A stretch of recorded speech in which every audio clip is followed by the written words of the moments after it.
அஸ்ஸலாமு அலைக்கும் வரஹ்மத்துல்லாஹி வபரகாத்துஹு. ஹுதையா உடன்படிக்கை.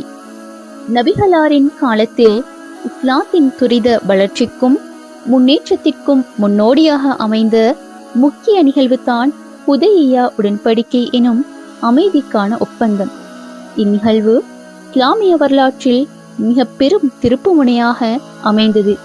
ஹிஜ்ரி 6ஆம் ஆண்டு துல்கஹதா மாதம் நபி ஸல்லல்லாஹு அலைஹி வஸல்லம் அவர்களும் மற்றும் அவர்களது நபி தோழர்களும் உள்ளடங்கலாக 1400 இறை விசுவாசிகள் புனித உம்ரா கடமையை நிறைவேற்றுவதற்காக மதீனாவிலிருந்து மக்காவை நோக்கி பயணமானார்கள்.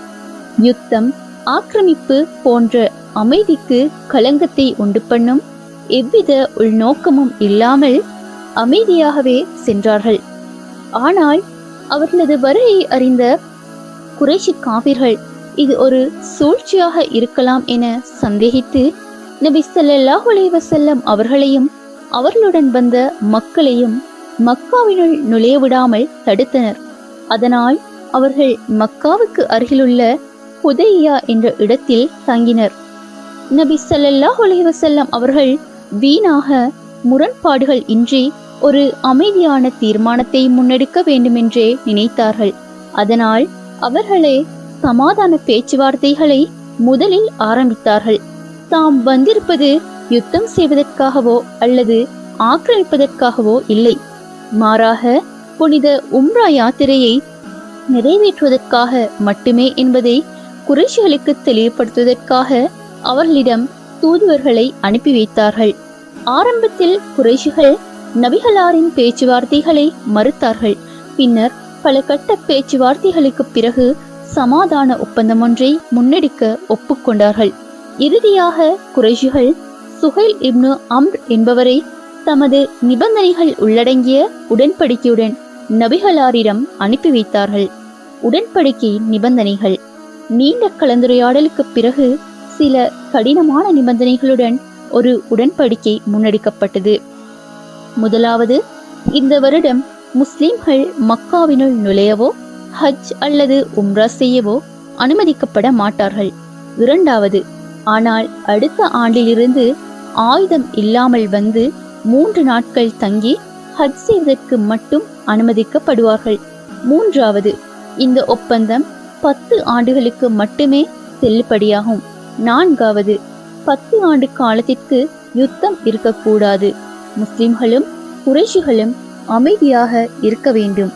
ஐந்தாவது, மக்காவில் இருக்கும் ஒருவர் இஸ்லாத்தை ஏற்றுக்கொண்டு மதீனாவிற்கு வந்தால் அவரை மீண்டும் மக்காவிற்கே திருப்பி அனுப்ப வேண்டும். ஆனால் முஸ்லிம்களிடமிருந்து ஒருவர் மக்காவிற்கு வந்தால் அவரை திருப்பி அனுப்ப வேண்டிய அவசியம் இல்லை. ஆறாவது, குறைஷி தவிர்ந்த மற்ற கோத்திரங்களை சேர்ந்தவர்கள் எவர்களோடு இணைகிறார்களோ அவர்களோடு நட்புறவினை தொடரலாம். ஏழாவது, குறிப்பாக இந்த 10 ஆண்டு காலத்திற்குள் மக்காவில் உள்ளவர்களுடைய மனதை மாற்ற முயற்சி செய்யக்கூடாது. வெளிப்படையாக இந்த உடன்படிக்கை முழுக்க முழுக்க குறைஷிகளுக்கு சாதகமாகவே இருந்தது. ஆரம்பத்தில் முஸ்லிம்களுக்கு பெரும் ஏமாற்றமாகவும் ஏற்றுக்கொள்வதற்கு மிகவும் கடினமானதாகவுமே இருந்தது. சஹாபாக்களுக்கு கூட இது மிக பெரிய ஏமாற்றமாகவே தென்பட்டது. ஆனால் நபி ஸல்லல்லாஹு அலைஹி வஸல்லம் அவர்களின் தீர்க்க தரிசனமோ இஸ்லாத்தின் மிக பெரிய வெற்றிக்கு இதுதான் அடிக்கல்லாக அமையப் போகிறது என்பதை வெகு விரைவிலேயே உணர்ந்து கொண்டது. தமக்கு சாதகமாக ஒரு அமைதி ஒப்பந்தத்தை 10 ஆண்டுகளுக்கு முன்னெடுப்பதன் மூலம் இஸ்லாத்தின் வளர்ச்சியை முடக்கிவிடலாம் என குறைஷிகள் எண்ணினர். ஆனால் அந்த அமைதியை அடுத்த சில ஆண்டுகளுக்குள் இஸ்லாம் மிக துரிதமாக வளர்ச்சியடைய வழிவகுத்து விட்டது. இறுதியில் முடங்கி போனது குறைஷிகள் தான். ஹுதையா உடன்படிக்கையின் விளைவு இஸ்லாத்தின் மிக பெரிய வெற்றி. இந்த உடன்படிக்கையின் மூலம் முஸ்லிம்களுக்கு பாதுகாப்பான சூழல் கிடைத்தது. இஸ்லாம் வெகுவாக பரவத் தொடங்கியது. 2 ஆண்டுகளுக்குள் இஸ்லாத்தில் இணைந்தவர்களின் எண்ணிக்கை முன்னெப்போதும் இல்லாத அளவுக்கு அதிகமாகியது.